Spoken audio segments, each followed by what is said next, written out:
Hello, everyone, and welcome back to Chapter 28 of A Call from the Stars, A Call to Arms. Point of view: Fleet Admiral Popp debriefing command staff upon returning to Terran controlled space.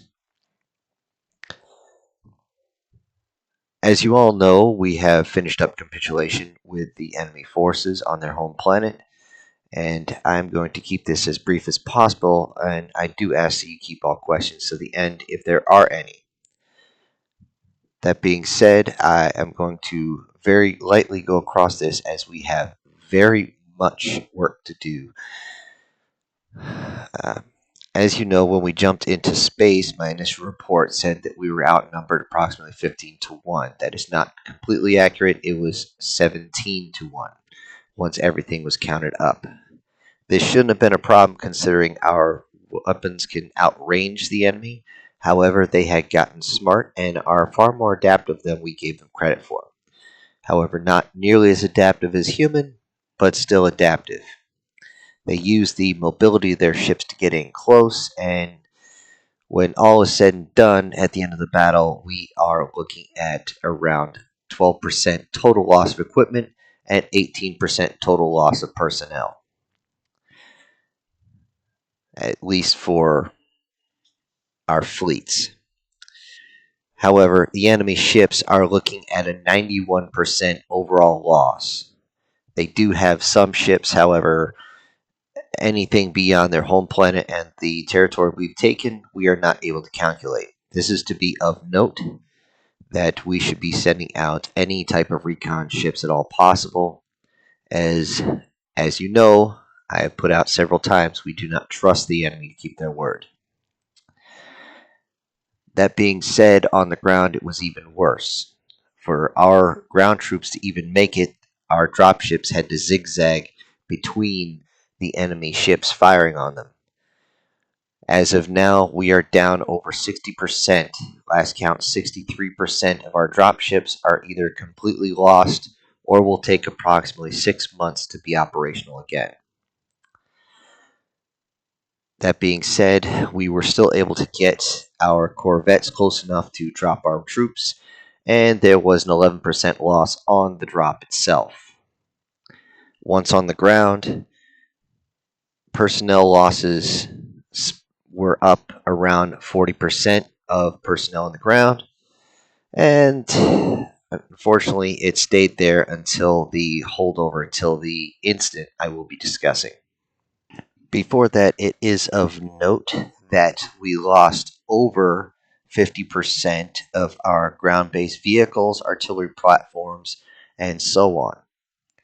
However, as the incident, you all know, and for those who are possibly held back and do not understand, apparently in the sniff culture, as a way of warning a opposing force, there is a show of, shall we say, viciousness. However, their show of viciousness was to kill children in front of our people. And even though there was one instance where a certain battalion has taken out a group of adolescents and supposed teenagers of the sniffs, seeing infants being eaten was enough to send them into a blood fury, or a blood rage, however you want to put it. Unfortunately, when they assaulted from the trenches, they had broadcast that same visual around the entire division area, and we could not stop what happened. Though the command was given, just about every battalion and brigade commander responded, "It's too late.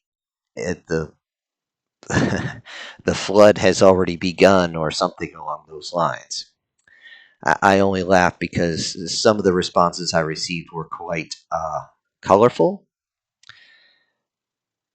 It is to be noted that running through artillery, fire, tank, air support, close air support, and everything else they could throw at that city, our losses were up around 73%.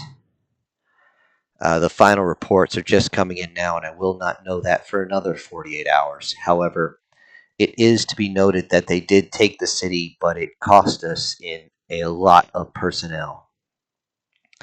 It is also to be noted that the recovery of the former slaves is now counted up over 100,000 for that one city alone.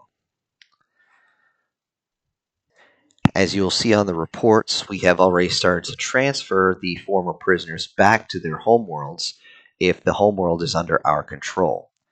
It is to be noted that the PZ personnel have actually requested to come to Earth as their homeworld has not yet been secured. Thankfully, we have gotten word from the enemy government that they have completely capitulated when they saw the sheer violence that was going to be come across them. Uh, One of their royalty class, I believe they call it, was actually eviscerated in front of their own. And yeah, that was enough to get them to sue for peace. The conditions were quite simple, as was stated before. We even invaded the planet.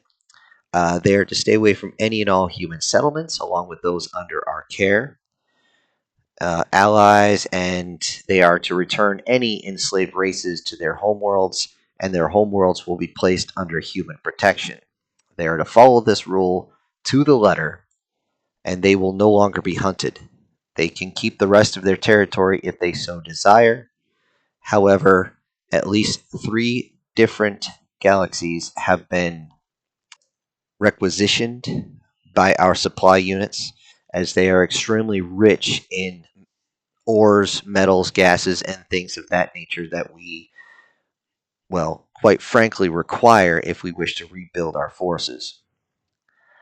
However, we did leave them with the warning that if we have to come back, we will genocide their entire species. There will be no place they can hide. When they asked us why we became such violent and such an aggressive species at the sight of their display, one of the subordinates who is currently on extra duty walked up, clocked the sniff in the face, and said, "You don't kill kids, asshole."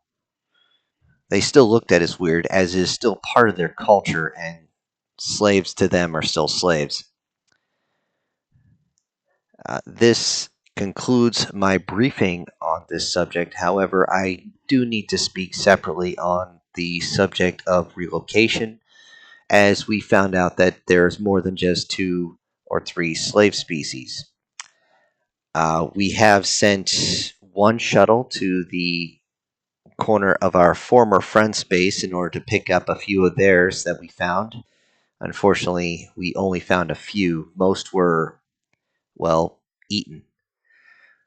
We found many parts all over the place, and this was enough to again send most of our soldiers into a raid, which is why we are not garrisoning their home planet. That was my order. If you wish to countermand it, that's on you. However, I do personally believe that our soldiers would be filled with too much rage to stop from just walking up to one of the sniffs and, well, ripping all 10 of its limbs off. And I count their mandibles as 2. However, at this time, we have relieved ourselves of the planet, and all our fleets are heading out of the Sniff's homeworld space as we speak. Due to this, we do not expect anything too crazy. However, we are setting up monitoring stations close to their borders so that we can make sure they don't get what's the word I'm looking for? Overconfident, aggressive. I don't know, acting like a frog and deciding to jump. As long as they keep the wild hair out of their ass, it should be fine. Now, unless there is any additional items to discuss, I need to get back to the fleet We have men and women to get home. Looking around, Admiral Popp does not see anyone come up with any questions. In fact, most of them are still circling through their pads to see if there's any additional information that needs to be talked about. The general staff keeps looking back and forth and shaking their heads at each other. And with that, Admiral Popp is dismissed.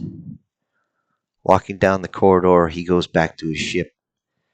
Seeing out the viewport area as he walked, he realized that some of his ships still have massive holes in them. This is not going to look good when they get back to Earth. But for right now, like the others, he just wants to go home.